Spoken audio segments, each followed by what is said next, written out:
بسم اللہ الرحمن الرحیم. معزز سامعین کرام، السلام علیکم ورحمۃ اللہ وبرکاتہ. انسان عبادت کرتا ہے اللہ رب العالمین کی رضا کے لیے. حضرت رابعہ بصری رحمۃ اللہ تعالی علیہ آپ روزانہ 100 رکعت نماز نفل پڑھتی تھیں، اور آپ یہ کہتی تھیں کہ میں جنت کے لیے نہیں پڑھتی اور دوزخ سے بچنے کے لیے نہیں پڑھتی، بلکہ اس لیے پڑھتی ہوں کہ مجھ سے میرا اللہ بھی راضی ہو جائے اور محبوب کریم صلی اللہ علیہ وآلہ وسلم بھی راضی ہو جائے. حضرت مالک بن دینار رحمۃ اللہ تعالی علیہ آپ فرماتے ہیں کہ میں نے ایک شخص کو مسلسل 14 سال تک میں نے حج کے لیے مکے میں آتے دیکھا، اور جب بھی لبیک کہتا، لبیک اللہم لبیک، تو آگے سے آواز آتی لا لبیک،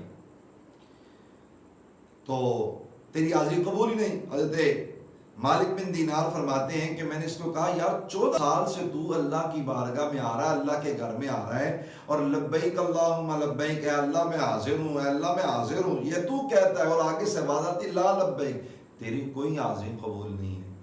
تو اس کے باوجود ہر سال تو پھر بھی کیوں آتا ہے؟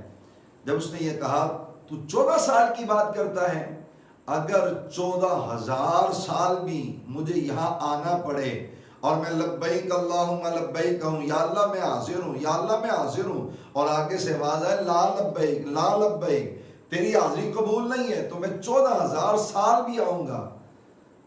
اتنی بات کرنی تھی کہ حضرت مالک بن دینار فرماتے ہیں کہ آسمان سے ایک کاغذ گرا اور اس کے اوپر لکھا ہوا تھا، اے مالک بن دینار تو میرے بندے کو مجھ سے جدا کرنا چاہتا ہے، میں نے اپنے اس بندے کی وجہ سے 14 سال کے تمام حاجیوں کے حج قبول فرما لیے ہیں. اللہ اکبر کبیرہ. اللہ فرماتا ہے کہ یہ لا لبیک کے باوجود بھی، آواز یہی آتی ہے لا لبیک کے باوجود بھی یہ میرے در پر آتا ہے، تو اس کے 14 سال آنے کی وجہ سے 14 سالوں میں جتنے لوگ حج کر کے گئے ہیں ان تمام کے میں نے حجوں کو قبول کر لیا ہے.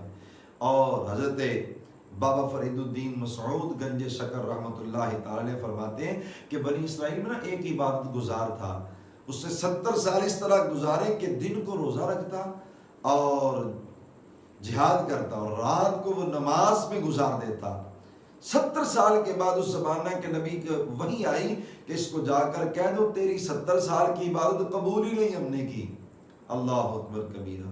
جب کہا کہ تیری 70 سال کی ہم نے کوئی عبادت قبول ہی نہیں کی، تیری ساری نیکیاں ضائع ہو گئیں، تو وہ شخص اٹھا اور اٹھ کر خوشی سے وہ جھومنے لگا، رقص کرنے لگا. اللہ کے نبی کہنے لگے ایک دن کی محنت ضائع ہو جائے تو انسان کو اتنا افسوس ہے، تیری تو 70 سال کی عبادت جس میں تو روزہ دن کے وقت رکھتا اور جہاد بھی کرتا اور رات کے وقت تو قیام کرتا ہے، ایک دن کی بھی یہ محنت ضائع ہو جائے تو بڑی پریشانی ہوتی ہے، اور تجھے یہ پریشانی کیوں نہیں ہوئی؟ اللہ اکبر کبیرہ. اس عاشق زار کی بات سنیے. وہ عاشق کہتا ہے کہ اے میرے نبی میں کوئی پاگلوں والی حرکت نہیں کر رہا، میرا کام تھا عبادت کرنا، اور عبادت کو قبول کرنا اللہ کا کام ہے، میں نے اپنا کام سو پورا کر دیا، اب اللہ کی مرضی کہ وہ عبادت کو قبول کرے یا نہ کرے. اللہ اکبر کبیرہ.